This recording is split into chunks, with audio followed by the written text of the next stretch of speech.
dipersembahkan oleh kita memasuki sesi kedua. Sudah bergabung dengan kita adalah Ibu Erna Mulati, Direktur Kesehatan Keluarga Kementerian Kesehatan. Silakan Bu, tentang protokol kesehatan untuk pendidikan, karena orang tua khawatir. Tadi Kak Seto mengatakan, ini orang tua punya hak juga. Perhatikan hak mereka, kekhawatiran mereka terhadap anak mereka. Silakan Bu. Terima kasih Pak. Pada dasarnya Kementerian Kesehatan adalah mempunyai tugas untuk membuat protokol kesehatan tentunya. Tapi terkait dengan kebijakan kapan dimulai sekolah dan tadi apakah nanti sistemnya gabung, kemudian terkait dengan pelaksanaannya di lapangan itu tentu kebijakan dari Kemendikbud dan juga pemerintah daerah.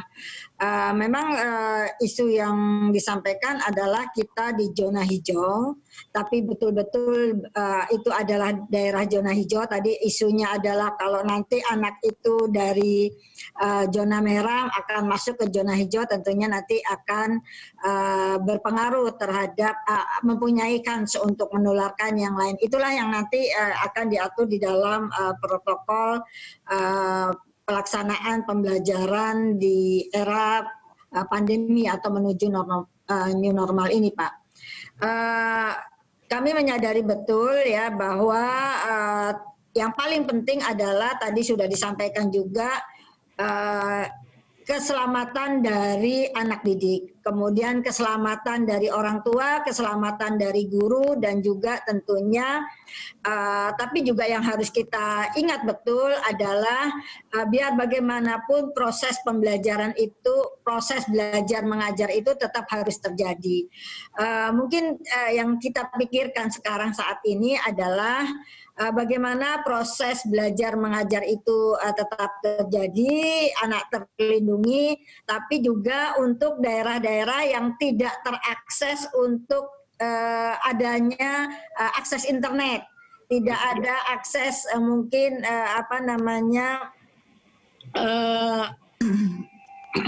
PLN katakanlah atau listrik. Nah ini mungkin Bu Evi yang nanti juga kita mulai memikirkan ya.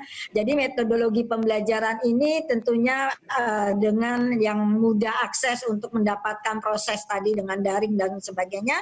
Tapi juga bagaimana untuk daerah-daerah yang memang sulit untuk mendapatkan akses tersebut.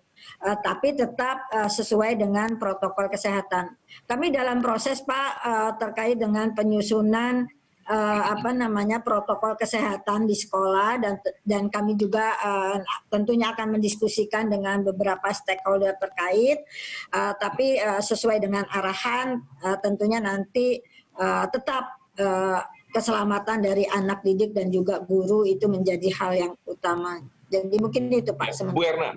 Pertanyaan dulu Pak, itu protokol kesehatan untuk seluruh Indonesia memasuki new normal sudah ada, sudah dibuat oleh Kementerian Kesehatan? Ini dalam proses Pak, dalam proses pembuatan, karena kan memang itu perlu pembahasan yang lebih detail lagi. Jadi nanti protokol itu akan bicara secara detail ya. Tentunya itu nanti kita bicaranya hanya untuk yang zona hijau dulu Pak. Ya. Tidak bicara terkait dengan zona merah dan juga zona kuning. Karena memang arahan dari pimpinan itu sebagaimana disampaikan juga oleh Pak Menteri Kemendikbud juga, kita akan mulai di daerah zona hijau. Tapi kapannya tentu nanti disesuaikan dengan daerah masing-masing dan kebijakan masing-masing. Dan kami juga mendengar bahwa nanti itu dikembalikan kepada orang tua, apakah dia nanti model yang akan kembali ke sekolah. Tapi isu utama tadi juga yang perlu kita bicarakan juga, kita bahas juga adalah bagaimana deliver metode belajar mengajar untuk anak-anak yang tidak terakses internet dan juga bahkan tidak ada listrik, dan mungkin ini yang harus kita pikirkan betul bagaimana cara mendelivernya. Terima kasih Pak. Ya, Bu Evi, ini pertanyaan banyak sekali buat Bu Evi. Karena ini zona merah, kuning, hijau, itu kalau sebut Jakarta saja, itu ada anak yang dari zona hijau, sekolahnya ada di zona merah. Sebaliknya begitu. Nah ini kerumitan, ini juga harus bagaimana diatur. Orang tua khawatir, guru juga khawatir. Kemudian untuk daring, e-learning ini kan tidak semua wilayah Indonesia ada listriknya. Listrik kalau nggak ada, sinyal nggak ada. Nah, ada listrik pun sinyal juga bisa mati hidup. Bagaimana Ibu Evi? Baik, terima kasih Bu Primus, Bu Erna, juga tadi beberapa hal sudah disampaikan. Yang pertama terkait dengan zona, saya ingin menyampaikan terlebih dahulu bahwa penentuan zona tentunya menjadi kewenangan gugus tugas nasional percepatan penanganan COVID-19. Kemudian protokol kesehatan tentunya dengan teman-teman di Kementerian Kesehatan. Nah, ketika bicara sekolah yang berada di zona hijau, tidak serta-merta juga bahwa sekolah yang berada di zona hijau tersebut otomatis bisa membuka sekolah, tetapi tentunya prosedur dan syarat yang ketat harus dipenuhi. Katakan sebagai suatu contoh, satu sekolah berada di zona hijau, tetapi berdasarkan assessment, melihat keseluruhan paket prosedur dan syarat yang harus dipenuhi ternyata tidak layak tidak bisa untuk kegiatan belajar mengajar tatap muka, tentunya sekolah tersebut harus menyesuaikan metode pembelajaran dengan pembelajaran jarak jauh. Kemudian dalam hal pembelajaran jarak jauh ini kita semua pahami bahwa krisis COVID-19 ini dihadapi secara global dan tidak ada sebenarnya juga yang siap secara protokol untuk menghadapi ini. Namun yang ingin kami sampaikan pula bahwa sebenarnya bagi dunia pendidikan, pandemi COVID-19 ini juga memunculkan beberapa pembelajaran positif. Misalkan tadi sempat juga kita bicarakan mengenai bagaimana kolaborasi orang tua dengan guru. Jadi di masa pandemi COVID-19 ini kita melihat bahwa orang tua mulai melihat, memahami bagaimana tidak mudah menjadi seorang guru. Karena kondisi pandemi ini tentunya memerlukan keterlibatan langsung orang tua dalam proses pembelajaran. Yang kedua terkait dengan teknologi. Pemanfaatan teknologi yang luar biasa juga terjadi dalam masa pembelajaran jarak jauh ini yang menuntut kita semua memang menyesuaikan diri, meningkatkan penyerapan teknologi dalam pendidikan, sehingga meskipun kita lihat memang di berbagai daerah masih ada saudara-saudara kita yang memang mengalami tantangan terkait dengan teknologi, tetapi kondisi yang mengharuskan untuk bereksperimen, kemudian mencoba untuk pertama kalinya, sehingga pada akhirnya mempercepat pengadopsian teknologi. Dan ini salah satu poin positif sebenarnya dari sisi pendidikan, adopsi teknologi di dunia pendidikan. Yang terakhir kami melihat bahwa dengan pandemi ini juga kita belajar bahwa bagaimana kita menghargai kesehatan, lingkungan, kemanusiaan, solidaritas, kolaborasi, seperti itu. Kemudian terkait dengan bagaimana secara spesifik terkait dengan akses pendidikan pembelajaran jarak jauh, sebagaimana disampaikan sebelumnya bahwa alternatif yang dikembangkan tidak hanya pembelajaran jarak jauh melalui akses internet yang memerlukan akses internet, tetapi juga televisi dan radio dalam hal terkendala dengan akses listrik atau akses terhadap televisi dan radio, tentunya modul-modul yang digunakan, yang dapat digunakan secara mandiri juga sudah tersedia.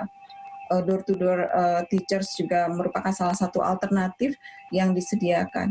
Dan keseluruhan pembelajaran jarak jauh ini memang memerlukan proses penyempurnaan yang berkelanjutan sehingga memang pembelajaran yang bermakna itu tadi bisa dicapai. Jadi pengalaman belajar yang bermakna bukan mengejar ketuntasan kurikulum atau untuk kelulusan atau untuk kenaikan kelas, tetapi pembelajaran yang bervariasi, pembelajaran hidup, bagaimana berkolaborasi, bagaimana mungkin dengan praktek-praktek di rumah, bagaimana membantu orang tua, membantu saudara.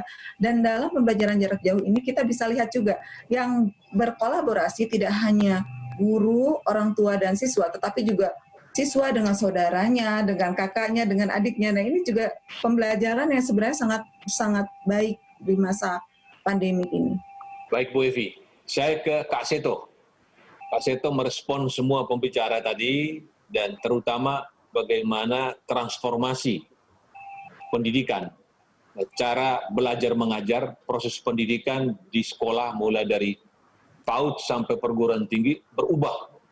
Dan COVID-19 ini mendorong percepatan kita masuk industri 4.0. Artinya pendidikan juga menerapkan industri 4.0, yaitu belajar sudah menggunakan internet, juga menggunakan kecerdasan buatan untuk membantu belajar, dan sebagainya. Silakan Kak Seto. Unmute dulu Pak. Yes. Belum Pak? Iya, silakan. Ya, baik. Saya kira semua penjelasan sudah saling melengkapi ya, bahwa tadi juga ditegaskan bahwa transformasi pendidikan adalah remodeling pembelajaran. Kita juga harus siap untuk mengarah ke sana. Kemudian pemanfaatan lingkungan tadi yang kemudian membuat anak-anak, kalau kita lihat isi pendidikan kita nomor satu kan etika. Nah, kadang-kadang sering dilupakan di dalam pembelajaran di sekolah. Karena mungkin terlalu padat, kemudian hafal dan sebagainya. Tapi etika ini justru dicontohkan langsung secara individual di dalam keluarga.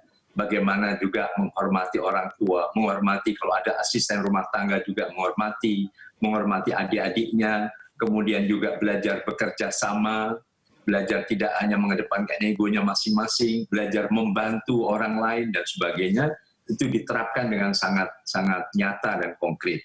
Dan kemudian tadi juga dijelaskan bahwa selain kalau tidak listrik, mungkin juga tadi melalui radio, melalui televisi, sekarang juga ada radio PAUD misalnya, yang juga bekerja sama dengan Kementerian Pendidikan dan Kebudayaan, ada dongeng-dongeng, ada cerita dan sebagainya, bagaimana ini juga bisa menjadi alat bantu untuk para orang tua, sehingga mungkin penekanannya adalah justru kesiapan mental dari semuanya, baik itu guru, orang tua maupun siswa, bahwa kadang-kadang suatu keadaan ini penuh dengan tantangan, tetapi setiap manusia punya daya lenting, setiap manusia punya daya adaptasi. Nah, kemampuan adaptasi ini yang justru menggiring kita ke arah suatu pembelajaran baru. Lalu kalau kita menyadari jalur pendidikan kan bisa formal, bisa non formal, bisa informal. Nah, ini kan saling melengkapi, saling menggantikan, sehingga pada saat ini tidak usah kebingungan bahwa seolah hanya formal saja. Beberapa misalnya sudah juga pindah ke jalur homeschooling, ya. Tapi homeschooling yang ini sudah banyak terjadi sebelumnya. Mungkin karena anak sakit, mungkin karena anak mungkin juga atlet atau artis sehingga harus tur ke beberapa daerah, sehingga tetap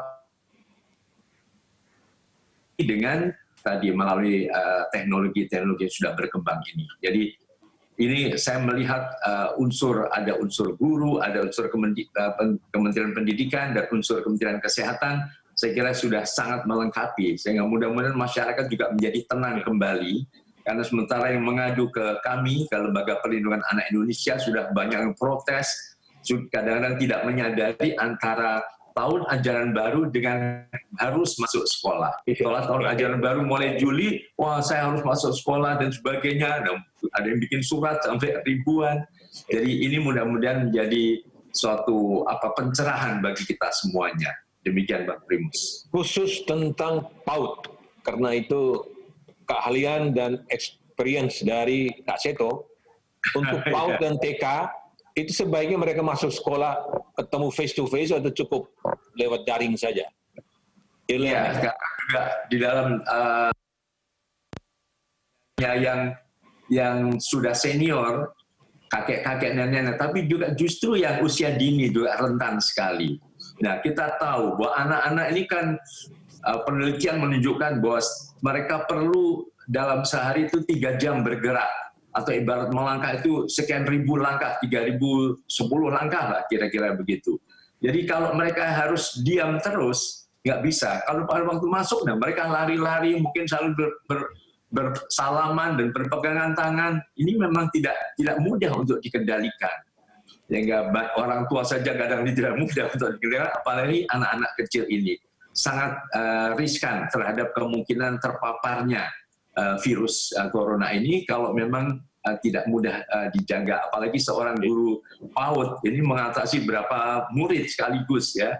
Jadi kalau bisa ini yang paling akhir, Bung Primus. Iya. Itu yang paling kami sarankan. Begitu. Bu Uni, saya minta respons ini, PAUD dan TK, karena itu rentan ya. Jadi dari Kementerian Kesehatan kita juga dapat data Indonesia ya. Banyak juga yang meninggal, yang kena COVID juga, yang muda-muda, yang TK, meninggal juga ada. Silakan Bu Uni.